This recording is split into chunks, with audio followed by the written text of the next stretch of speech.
Check it out. Beautiful light. The winter light is fantastic. We got Rome playing in the background, my man Rome. Yeah, it's always nice to say hi to the people that perform on the streets. My man Rome, he's always just freestyling back here in the tunnels. And yeah, it's kind of fun. We talk about fitness and stuff. I turned him onto the liquid chalk. Still got it on my hands. And yeah, look at the way the light, like the strips of light, the light hits different in the winter. Look at the reflected light over there by the Masonic Temple. Oh man, I think the winter light, it's better. It's better. Something about the way that the sun hits in the winter, it's incredible. And so, yeah, just filming with the GoPro Mini 720p, 30 FPS. I've got the Ricoh GR3X, shooting with the 40mm small JPEGs, high contrast, black and white, everything baked into the camera. What you see is what you get.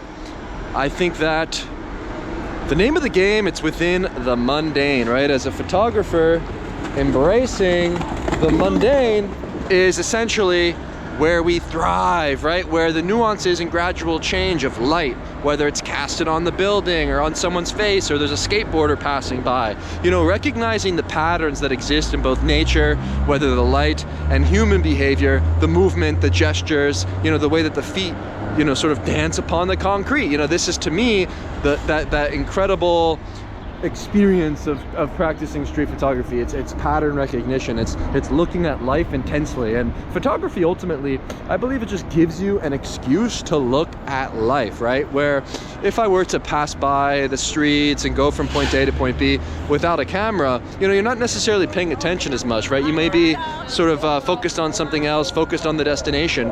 But the greatest aspect of practicing street photography is that you are the ultimate flaneur in your hometown, meaning I have no destination, I have nowhere to be, I have no schedule, I have all but freedom when I'm practicing my street photography. And you know, it's just pure freedom. That's what I'm trying to say. It's pure freedom to practice street photography, to sort of just wander and to be lost in your hometown, sort of just treating yourself like a tourist in your hometown, where, you know, there's something about just enjoying the walk. And like, look at the light up on that building. And you know, I actually believe that PSFS, I think, building, is that what it's called, the PSFS building? You know, I think that was the first skyscraper in the United States, I believe, or one of them at least. You know, and like, just enjoying the architecture, enjoying the sights, the smells, the sounds, you know, the sensible things, and you know, the feeling of the concrete on your feet. You know, I think that you know, also change, right? Look at the change of the season here. We have this dead leaf, you know, the change of the color. You know, there's something about change and the nuances that light provides, and the seasons that change too, where, you know, in the winter, the light, of course, is different. You know, the leaves are changing colors. You know, there's something about movement and evolution as a photographer that I'm very interested in and fascinated in, where, you know, I treat this journey of practicing street photography daily as a stream of becoming, where through photographing more, I'm becoming myself. I'm honing in on my vision. I'm sort of chipping away at life each and every day. And I'm evolving and changing with each step and each photo that I make. You know, there's something about change, evolution, and being in flux, right? Being in this state of movement, in this state of production, that gives life deeper meaning. And photography, it's the ultimate excuse. Look at this little doggy. Yeah, I'm not too a fan of dogs, but like, if I see a dog, I just photograph it. I don't know what it is. Oh, look at the guys doing wheelies. We got the wheelie guys out. Yeah, the wheelie gang. Yeah, they just kind of just, you know, it's just chaos, right? There's just this chaos in the streets. You know, it's just so unpredictable. It's like you're a part of the drama. You know, you're a part of this crazy play that's being orchestrated by God or something. And you know, each moment, each fleeting small detail becomes something worth uplifting. And you know, there really is no excuse not to photograph. You know, when you're practicing street photography, we often get caught up in hunting and looking and searching and looking for those crazy moments, but actually to simply just let go, let light flow towards you. You know, this to me is the mode of operation that provides me with the most optimal workflow, philosophy, mindset, and ultimately I find that the mode of operation is important as well, right? Where the slower I walk, right? The slower I walk, the more that I see, the more that I see, the more that I photograph. And yeah, there's something about that notion of just going slow and just sort of letting life flow, and yeah, forgetting everything you think that you know, right? People put in their earphones because a lot of people do not like hearing this message, but you want to know why? Because it's the truth.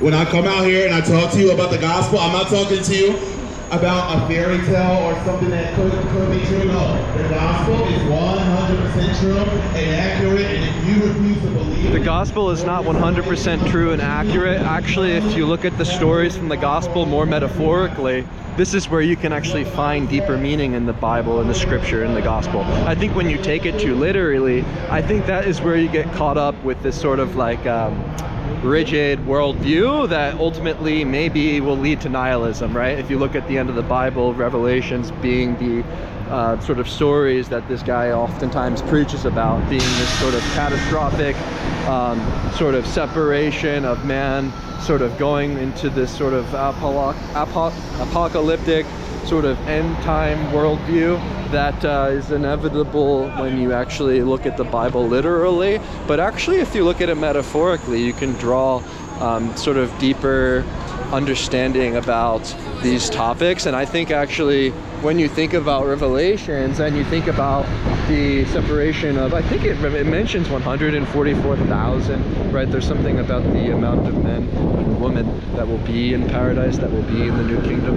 And I think that is where people may get caught up. He may think he's, you know, one of the, he's the chosen one, you know, he's the chosen one, and everyone else is just going to hell, right?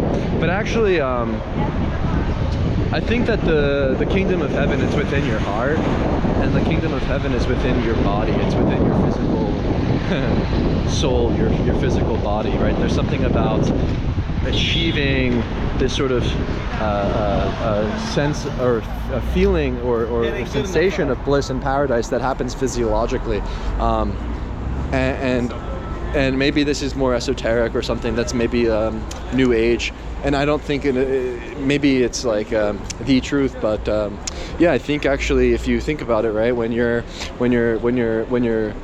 sort of laser focused in the moment, you know, not distracted, not in the past or the future, sort of existing in the eternal now, moving your body, muscles contracting, hormones firing, metabolism running, you know, you achieve this sensation of bliss, this sensation that feels like, to me, paradise. And I think that happens through change, through movement, and through being in flux. And ultimately, we have an end in our life. We have an ultimate death. We have an ultimate demise, a downfall. And we are gravity-bound, earth-bound flesh creatures that will feel pain, that will become brittle. Our bones may break, our skin may be cut, and we will bleed and we will die at the end of our lives. And I don't necessarily think that we're going to some other sort of paradise or some other sort of kingdom like this man on the corner is preaching about and maybe think about as the truth. But actually, if you consider the physical experience that we have here on this earth, in this plane of existence, as paradise, well then how are you going to get there? How are you going to achieve paradise while you're here on this earth? Stop yearning for the afterlife. Stop yearning and preaching to other people that they're going to hell, and actually find your own paradise here on earth. Within your soul, within your body, in your heart. Yeah, and with that, yeah, just shoot from your heart. How about that?